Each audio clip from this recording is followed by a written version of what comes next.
পরমাণু ইস্যুতে ওয়াশিংটন তেহরানের পরবর্তী আলোচনা অনিশ্চিত। চাপের কাছে মাথা নত না করার অঙ্গীকার ইরানি প্রেসিডেন্টের। শান্তিপূর্ণ কর্মসূচি চালিয়ে যাওয়ার ঘোষণা। 1 ঘন্টায় 30 বার বিমান হামলা। গাজায় বোমার আঘাতে ছিন্ন ভিন্ন অন্তত 43 প্রাণ।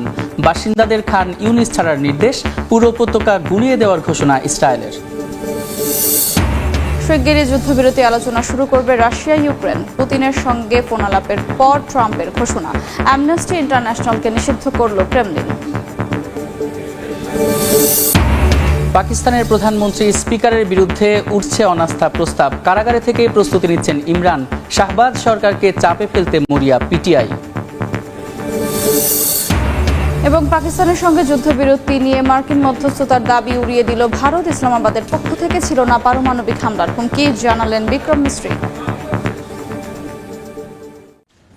পরমাণু ইস্যুতে কোনো চাপের কাছে মাথা নত করবে না বলে হুঁশিয়ারি দিয়েছেন ইরানের প্রেসিডেন্ট মাসুদ পেজেশকিয়ান। বলেন, শান্তিপূর্ণ পারমাণবিক কর্মসূচি চালিয়ে যাবে তেহরান। এদিকে ওয়াশিংটনের সঙ্গে পরবর্তী আলোচনা নিয়ে এখনও কোনো সিদ্ধান্ত হয়নি বলে জানিয়েছেন ইরানের পররাষ্ট্র মন্ত্রণালয়ের মুখপাত্র। তবে পররাষ্ট্রমন্ত্রী আব্বাস আরাকচির মতে এই আলোচনা আঞ্চলিক স্থিতিশীলতার ভিত্তি গড়ে তুলতে পারে। স্থানীয় সময় সোমবার তেহরানে ইরাকের উপপ্রধানমন্ত্রী ও পররাষ্ট্রমন্ত্রী ফুয়াদ হোসেনের সঙ্গে বৈঠকে প্রেসিডেন্ট পেজেশকিয়ান বলেন, ইরান কখনো বাইরের চাপের কাছে মাথা নত করবে না। অব্যাহত থাকবে পারমাণবিক প্রযুক্তির শান্তিপূর্ণ ব্যবহার। যুক্তরাষ্ট্রের সঙ্গে পরোক্ষ আলোচনার প্রসঙ্গে পেজেশকিয়ান বলেন, তেহরান কোনো গোপন এজেন্ডা নিয়ে এগোচ্ছে না। মার্কিন প্রশাসন সত্যি উদ্বিগ্ন হলে ইরান স্বচ্ছতা দেখাতে প্রস্তুত। তবে পশ্চিমাদের নিষেধাজ্ঞার চাপের কাছে নতি স্বীকার করবে না তেহরান।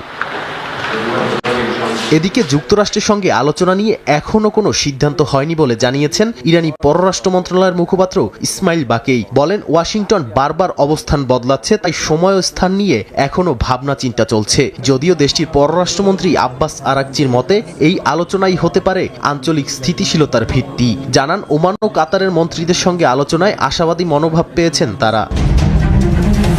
এর মধ্যেই ইরানের সামরিক সক্ষমতাও বেড়েছে অনেকখানি। বিমান প্রতিরক্ষা নিয়ে বৈঠকের পর ইরানের সশস্ত্র বাহিনীর প্রধান জানান, রাডার, নজরদারি ও প্রতিরক্ষা ব্যবস্থায় যথেষ্ট উন্নতি হয়েছে।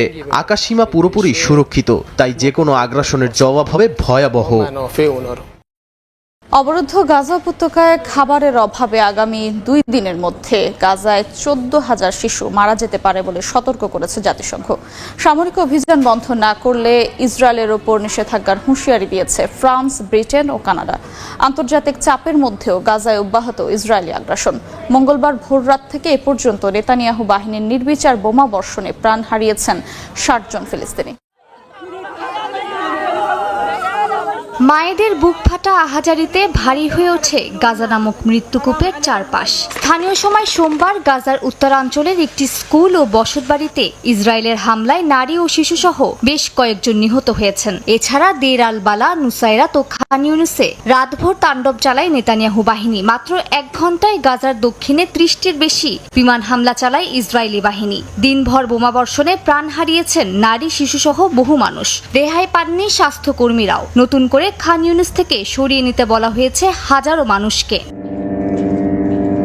একদিকে সামরিক অভিযান, অন্যদিকে বাস্তুচ্যুতির শঙ্কা। আবার এর মধ্যেই মাসের পর মাস গাজায় খাদ্য, চিকিৎসার ত্রাণ প্রবেশ করতে দেয়নি ইসরায়েল। আন্তর্জাতিক চাপের মুখে গেল সোমবার সীমিত পরিসরে ত্রাণ প্রবেশের অনুমতি দেয় তেল আবিব। বিবিসির তথ্য মতে 5টি ত্রাণবাহী ট্রাক কেরেম শালোম ক্রসিং দিয়ে গাজায় প্রবেশ করলেও তা এখনো স্থানীয় বাসিন্দাদের কাছে পৌঁছায়নি। এই পরিমাণকে বিশাল সমুদ্রের মধ্যে এক বিন্দু পানি ফেলার সমান বলে আশঙ্কা প্রকাশ করেছে জাতিসংঘ। সংস্থাটির under secretary general Tom Fletcher জানান, তাদের কাছে শক্তিশালী তথ্য রয়েছে যে আগামী 48 ঘন্টার মধ্যে 14,000 শিশু মারা যেতে পারে। ফ্রান্স জানিয়েছে, ইসরায়েল যে পরিমাণ ত্রাণ প্রবেশ করতে দিচ্ছে তা অপর্যাপ্ত। ফরাসি পররাষ্ট্রমন্ত্রী ইউরোপীয় ইউনিয়নের একাধিক দেশকে ইসরায়েলের সঙ্গে বিদ্যমান বাণিজ্য চুক্তি পুনর্বিবেচনার আহ্বান জানান। ইসরায়েল সরকারের সহিংসতা ও মানবিক সহায়তা আটকে দেওয়ার পর গাজাকে এক মরণ ফাঁদে পরিণত করেছে। বলা যায় এটি কবরস্থানে পরিণত হয়েছে। এটি বন্ধ হওয়া জরুরি। এটি আন্তর্জাতিক আইনের পরিপন্থী। এমন পরিস্থিতিতে যুক্তরাজ্য, ফ্রান্স ও কানাডা এক যৌথ বিবৃতিতে বলেছে, ইসরায়েল যদি সামরিক অভিযান না থামায় এবং ত্রাণ প্রবেশে বাধা দেয় তবে তারা কঠোর পদক্ষেপ নেবে। বিবৃতিতে ফিলিস্তিন ভূখণ্ডে ইসরায়েলের চলমান তাণ্ডবকে সম্পূর্ণ অপ্রাসঙ্গিক এবং মানবিক আইনের লঙ্ঘন হিসেবে অভিহিত করা হয়েছে। জবাবে ইসরায়েলি প্রধানমন্ত্রী বিনিয়ামিন নেতানিয়াহু জানান, লন্ডন, অটোয়া ও প্যারিস 7 অক্টোবরের গণহত্যার পুরস্কার দিচ্ছে। তার দাবি, যদি হামাস অস্ত্র ত্যাগ করার পাশাপাশি জিম্মিদের মুক্তি দেয় তবেই বন্ধ হতে পারে যুদ্ধ। রাশিয়া ইউক্রেন যুদ্ধ নিয়ে আলোচনার টেবিলে ফেরার ইঙ্গিত দিলেন মার্কিন প্রেসিডেন্ট ডোনাল্ড ট্রাম্প ও রুশ প্রেসিডেন্ট ভ্লাদিমির পুতিন। তাদের 2 ঘন্টার ফোনালাপের বরাত দিয়ে যুদ্ধবিরতির সম্ভাবনা নিয়ে প্রতিবেদন প্রকাশ করেছে বিভিন্ন গণমাধ্যম। যদিও ইউক্রেনের প্রেসিডেন্ট ভলোদিমির জেলেনস্কি বলেছেন, কিয়েভকে বাদ দিয়ে এই যুদ্ধ নিয়ে কোনো সিদ্ধান্ত গ্রহণযোগ্য হবে না।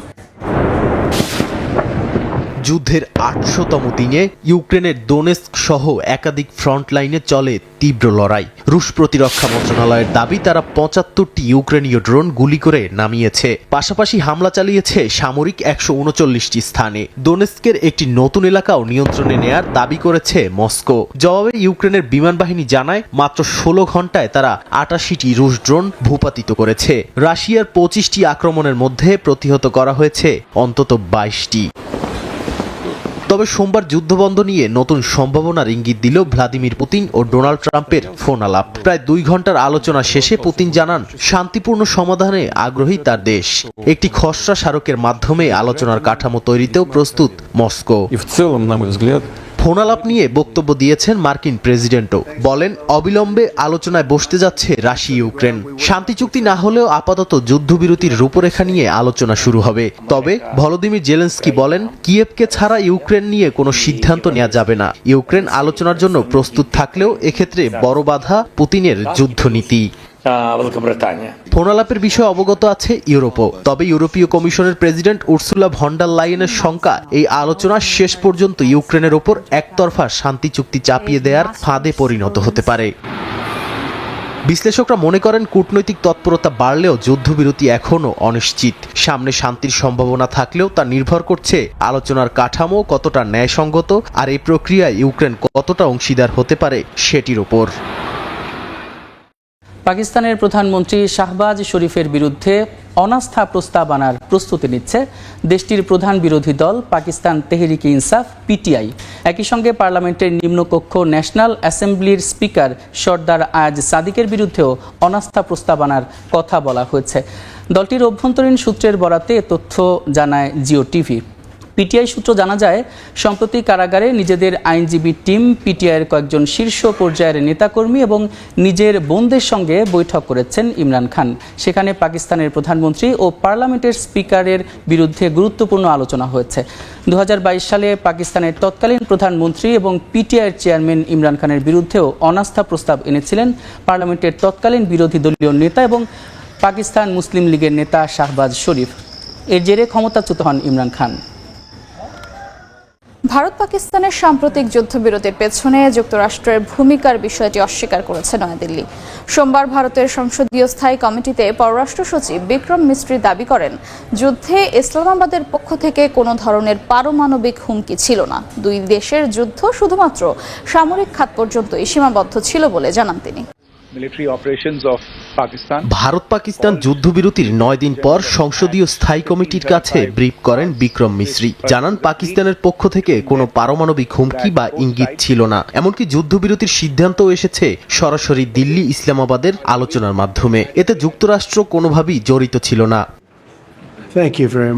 এর আগে মার্কিন প্রেসিডেন্ট ডোনাল্ড ট্রাম্প দাবি করেন, 2 দেশের যুদ্ধবিরতির সিদ্ধান্ত হয়েছে মার্কিন মধ্যস্থতায়। ট্রাম্পের এমন দাবির পর বিজেপির বিরোধীরা প্রশ্ন তোলেন, যুদ্ধে ভারত কি কূটনৈতিকভাবে একঘরে হয়ে পড়েছে?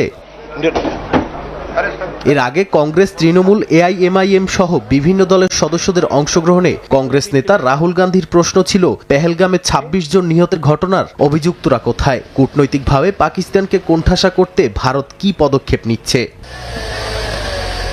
এদিকে পাকিস্তানকে কোনো আগাম তথ্য দেয়া ছাড়াই অপারেশন সিঁদুর শুরু হয়েছিল বলে জানান মিসরি। এ নিয়ে কংগ্রেস নেতারা প্রশ্ন তোলেন, তাহলে পররাষ্ট্রমন্ত্রী জয়শঙ্কর কেন বলেছেন ভারত পাকিস্তানকে জানিয়ে সন্ত্রাসীদের ঘাঁটি লক্ষ্য বানিয়েছিল? এদিকে সংঘাতের সময় পারমাণবিক অস্ত্র বহনে সক্ষম শাহীন ক্ষেপণাস্ত্রের ব্যবহার নিয়ে ভারতীয় মিডিয়ার দাবি প্রত্যাখ্যান করেছে পাকিস্তানের পররাষ্ট্র মন্ত্রণালয়। মন্ত্রণালয়ের মুখপাত্র এক বিবৃতিতে বলেন, শাহীন ক্ষেপণাস্ত্র ব্যবহারের অভিযোগ সম্পূর্ণ মিথ্যা। বিক্ষোভে উত্তাল বিশ্বের বিভিন্ন দেশ। বলিভিয়ায় সাবেক প্রেসিডেন্ট ইভো মোরালেসের প্রার্থিতা বাতিলের প্রতিবাদে রাজপথে নামেন সমর্থকরা। সরকারের বিরুদ্ধে দুর্নীতির অভিযোগে বিক্ষোভ হয়েছে লিবিয়ায়। এদিকে আদালতের রায় অমান্য করে এক অভিবাসীকে বিতাড়িত করায় ট্রাম্প প্রশাসনের বিরুদ্ধে ম্যারিল্যান্ডের রাজপথে নামেন হাজারো মানুষ। আবারও বলিভিয়ায় উত্তেজনার কেন্দ্রবিন্দুতে সাবেক প্রেসিডেন্ট ইভো মোরালেস। তার সমর্থকরা নির্বাচন কমিশনের সামনে প্রার্থিতার আবেদন জমা দিতে গেলে পুলিশ তাদের ওপর কাঁদানে গ্যাস ছোড়ে। বিক্ষোভকারীরা জানান তারা শান্তিপূর্ণভাবে আন্দোলন করছিলেন, কিন্তু পুলিশ জোরালোভাবে দমনপীড়ন চালায়। মোরালেসের 3 বার ক্ষমতায় থাকার পর আদালত তাকে পুনরায় প্রার্থী হওয়ার সুযোগ বন্ধ করে দিয়েছেন। তারই প্রতিবাদে এ বিক্ষোভ। লিবিয়ার রাজধানী ত্রিপোলিতে শত শত মানুষ সরকার বিরোধী বিক্ষোভ করেছে। তাদের দাবি, প্রধানমন্ত্রী ও তার মন্ত্রিসভার বিরুদ্ধে দুর্নীতি, অবহেলা ও স্বজনপ্রীতির অভিযোগ রয়েছে। বিক্ষোভের চাপে 3 জন মন্ত্রী ইতিমধ্যেই পদত্যাগ করেছেন। ট্রাম্প প্রশাসনের বিরুদ্ধে বিক্ষোভে উত্তাল মেরিল্যান্ড। বিচারিক নিষেধাজ্ঞা উপেক্ষা করে মার্কিন প্রশাসন একজন অভিবাসীকে বিতাড়িত করায় তাকে ফিরিয়ে আনতে আদালতের সামনে বিক্ষোভ করছেন হাজারো মানুষ। বিক্ষোভকারীরা বলছেন, কিলমার আব্রেগো গার্সিয়া একজন অভিবাসী, যাকে আদালতের স্থগিতাদেশ থাকা সত্ত্বেও ভুলভাবে নির্বাসিত করে ট্রাম্প প্রশাসন। এদিকে নদীপথেই প্রতিবাদের ভাষা খুঁজছেন পানামার বাসিন্দারা। কারণ পানামা খালের পানির ঘাটতি মোকাবিলায় ইন্ডিয় নদীতে জলাধার তৈরির সিদ্ধান্ত নিয়েছে কর্তৃপক্ষ। নদীপাড়ের মানুষের দাবি, জলাধার নির্মাণে প্রায় 2000 মানুষকে সরে যেতে হবে নিজ ভূমি থেকে।